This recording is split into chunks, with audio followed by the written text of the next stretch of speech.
పశ్చిమ గోదావరి జిల్లా టీడీపీలో వలస నేతల పెత్తనం లేకపోయినా వైసీపీలో ఉంటూ దందాలు చేసేవారి ఆగడాలు తగ్గలేదు.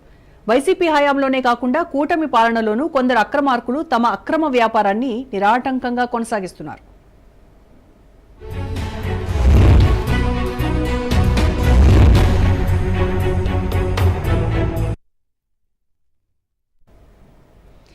ఏపీ మొత్తంలో ఇసుక అక్రమ వ్యాపారం ఎక్కువగా జరిగేది పోలవరం నియోజకవర్గంలోనే అని విజిలెన్స్ రిపోర్టులో తేలింది.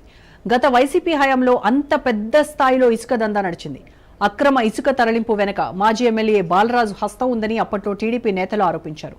బాలరాజు అనుచరులు ఇష్టానుసారం ఇసుకను తవ్వి అక్రమ వ్యాపారం చేశారని అప్పట్లో తెలుగు తమ్ముళ్లు కంప్లైంట్ చేశారు. కానీ కూటమి ప్రభుత్వం వచ్చాక కూడా పోలవరంలో ఇసుక దందా 3 పువ్వులు 6 కాయలు అన్న చందంగా నడుస్తోంది. దీని వెనుక స్థానిక టీడీపీ నేతల సపోర్ట్ ఉందని తెలుస్తోంది. ఇసుక అక్రమాలపై అధికారులు విచారణ జరపాలని ప్రయత్నిస్తే అధికార పార్టీ నేతలు దాన్ని అడ్డుకున్నారని సమాచారం. ఈ రకంగా వైసీపీ నేతలు చేసే అక్రమాల్లో తెలుగుదేశం లీడర్స్ భాగస్వాములవ్వడం విడ్డూరమని తెలుగు తమ్ముళ్లు విరుచుకుపడుతున్నారు.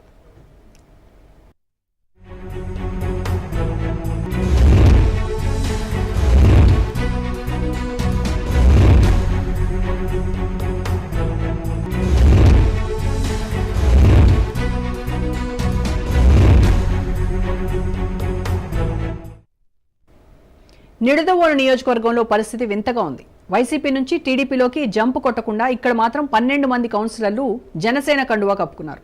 మంత్రి కందుల దుర్గేష్ ఆపరేషన్ ఆకర్ష్ వల్ల ఈ కౌన్సిలర్లు వైసీపీ నుంచి ఫిరాయించారు. పార్టీ మారిన సందర్భంగా వీరందరికీ పెద్ద కమిట్మెంట్లు ఇచ్చారని తెలుస్తోంది. గతంలో ఈ కౌన్సిలర్లపై టీడీపీ నేతలు అవినీతి ఆరోపణలు చేశారు. ఇప్పుడు వీరి విషయంలో ఎలా వ్యవహరించాలో వారికి అర్థం కావడం లేదు. దీనికి తోడు నిడదవోల్లో నిన్నటి వరకు టీడీపీ బలంగా ఉంది. ఇప్పుడు వైసీపీ కౌన్సిలర్లు జనసేనలో చేరటంతో తమ ప్రాధాన్యత తగ్గుతోందని తెలుగు తమ్ముళ్లు అసంతృప్తిగా ఉన్నారు. వలస వచ్చిన కౌన్సిలర్లు పెత్తనం చేయాలనుకోవడంతో ఇప్పుడు అసలు పంచాయతీ మొదలైంది. ఇటు వలస నేతలు అటు టీడీపీ నాయకుల మధ్య మంత్రి దుర్గేష్ నలిగిపోతున్నారు.